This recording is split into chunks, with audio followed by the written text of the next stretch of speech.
Devant le bahut, à 5h, soyez tous là. Mom, can you pick me up? I'm scared. Salut tout le monde, c'est Inès et bienvenue sur Watch Mojo Français. Aujourd'hui, on se retrouve pour le top 10 des bastons de lycée dans les films. Pour cette liste, on va passer en revue les scènes de combat qui se passent dans des lycées et on les classe en fonction de leur intensité, de leur côté emblématique et de leur nature musclée. On va passer en revue les scènes qui se passent au lycée et pas simplement entre des ados. Attention également aux spoilers. Numéro 10, Martin Blank contre Félix la Poubelle, tueur à gages.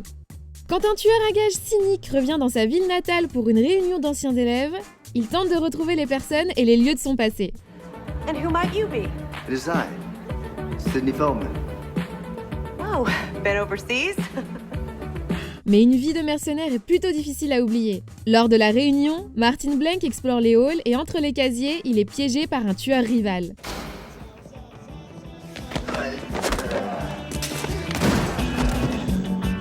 Le combat est rapide et intense, et les deux mercenaires montrent leur prouesse en matière d'arts martiaux. J'espère que le combat est une première pour l'école, mais heureusement, Blank a préparé son cours et peut terminer le devoir rapidement. Toujours amener un stylo les enfants. Numéro 9, Jack Bronson contre Travis, The Warrior's Gate. I gave you the option. You gave me the option. Jack Bronson a la vie dure.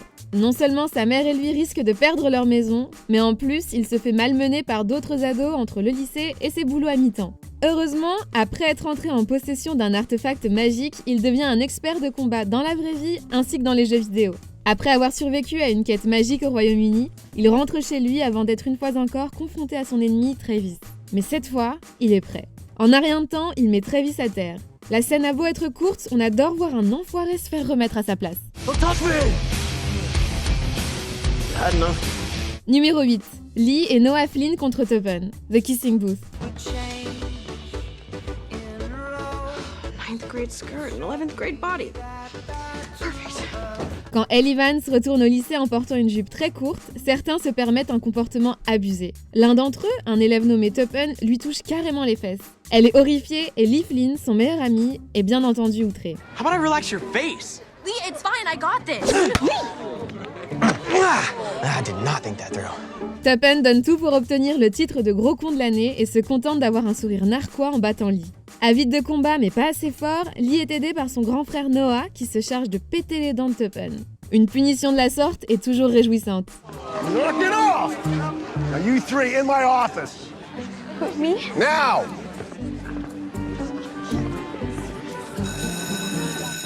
Everyone, homeroom! Now! Douchebag. Numéro 7, Kevin Jones contre Kyron Harris, Moonlight.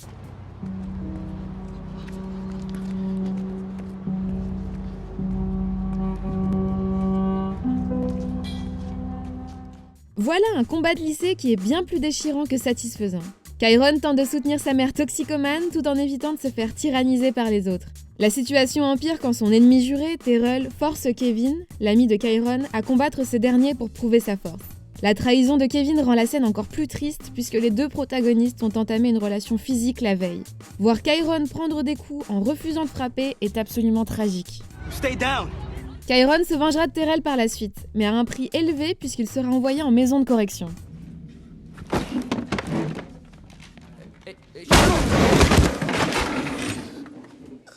Numéro 6, Will Stronghold contre Royal Pain, l'école fantastique. My only regret that this may be the finest supervillain speech ever given. And you don't even know what I'm saying. Le premier combat de Will Stronghold contre Warren Peace est sans conteste mémorable, et il permet d'établir les deux personnages. Mais c'est le dernier combat de Will contre la terrible Royal Pain que l'on a choisi. Après qu'on a appris que Gwen est la vraie Royal Pain, les deux ados surpuissants se battent. Royal avec son armure high-tech et Will avec sa super force. Divertissant et exaltant, ce combat passe du conflit principal au combat séparé de ses amis. Et il débloque une surprise finale à la fois pour Will et pour le public. Royal Pain wasn't my mother. Royal Pain is me! Oh my god. Et pourquoi on n'a pas ça dans nos écoles, nous ? Numéro 5, Ron Strickland contre Andy Campbell, combat de prof.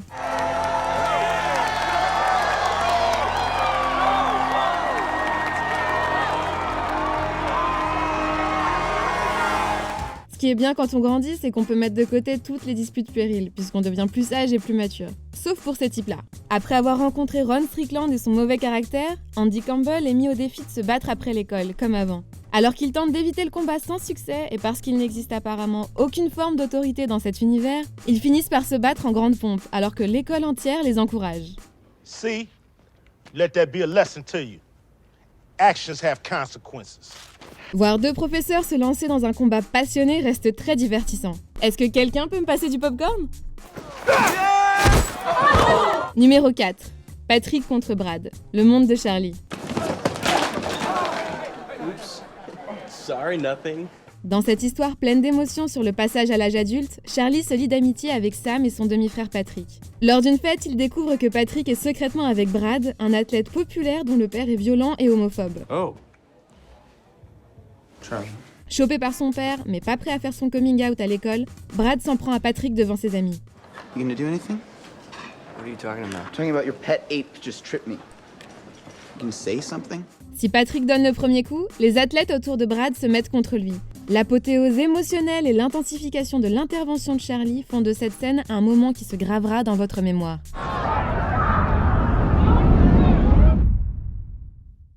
Numéro 3, tout le lycée, Lolita malgré moi. Caddy et Ron voulaient juste se faire des amis. Après être passée de l'Afrique à l'Amérique, elle se lie d'amitié avec des marginaux avant d'infiltrer une clique de filles populaires. I'll never tell Regina what you said. It'll be our little secret.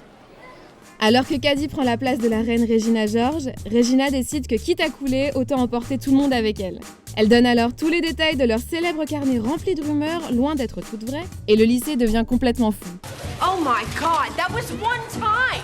La scène est dingue, chaotique et hilarante, tandis que les filles passent en mode complètement taré dès que leurs secrets sont révélés et que leur amitié est mise à l'épreuve.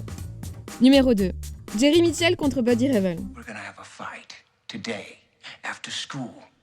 3 o'clock in the parking lot.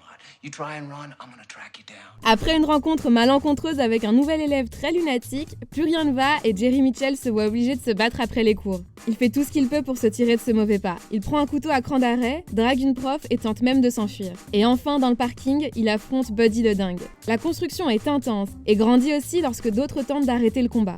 Quand Buddy dégaine son poing américain, la tension est palpable. Après avoir évité le conflit toute la journée, Jerry réalise que parfois, la seule chose à faire est d'affronter les tyrans. Avant de dévoiler notre vainqueur, voici quelques mentions honorables.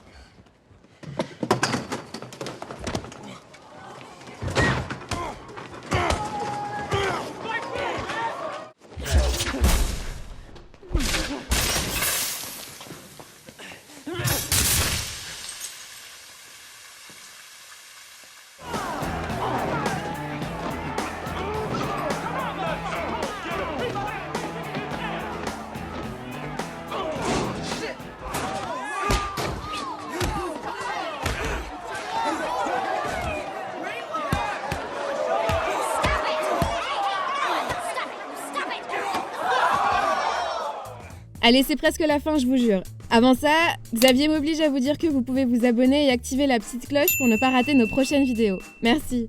Numéro 1, Peter Parker contre Flash Thompson, Spider-Man.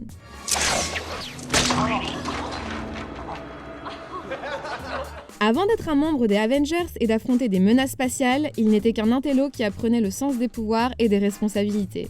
Grâce à ses sens nouvellement acérés, Peter parvient à éviter les coups de la brute Flash Thompson.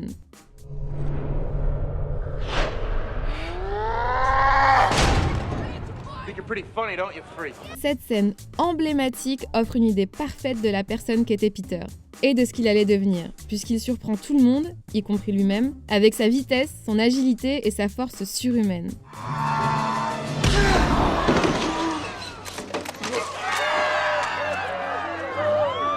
Le reboot de 2012 a tenté de retrouver cette magie, mais comme le coup de flash, ils n'ont pas fait mouche.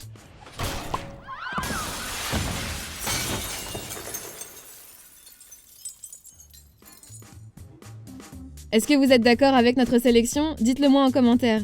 Et puis, puisque vous êtes là, jetez un coup d'œil à cette autre super vidéo de Watch Mojo Français.